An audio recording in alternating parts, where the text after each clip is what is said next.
Oh, ano na? Yan o. Tara, luto tayo.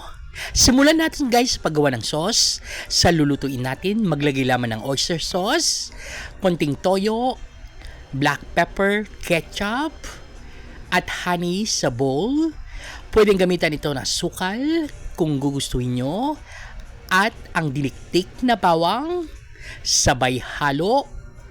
Yan o ang sauce natin na magsisilbing ipapahid natin sa pork ribs. Ang pork ribs guys, pag nahugasan, meron pang dapat tanggalin. Tanggalin ang litid sa likod ng ribs. Tanggalin lahat ang nakakapit na mga balat na hindi kaaya-aya. Pag nalinis na guys, ihanda na ang lulutuan. Yan o. Lagyan ng foil ang ibaba ng baking pan. Sabay lagay ng pork ribs.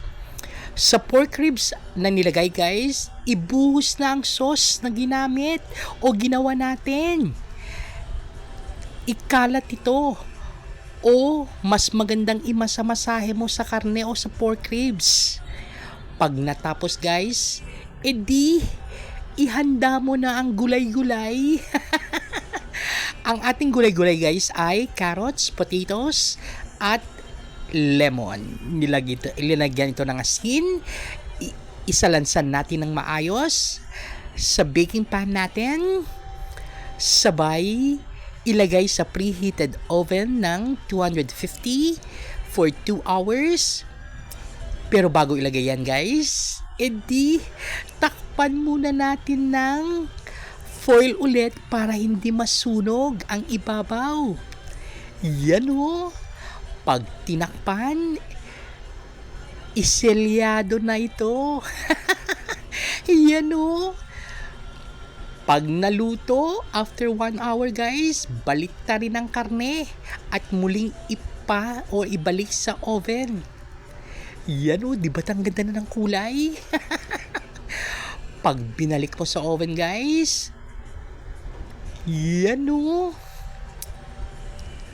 Pagbalik, after how many minutes, pwede na.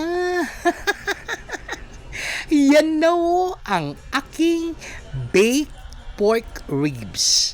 Di ba't ang sarap? Katakam-takam. At ang lambot pa niyan. Ating ang hiwain. Yan o. Naku, kanin na lang. Tara, kain tayo. Till next time. Bye!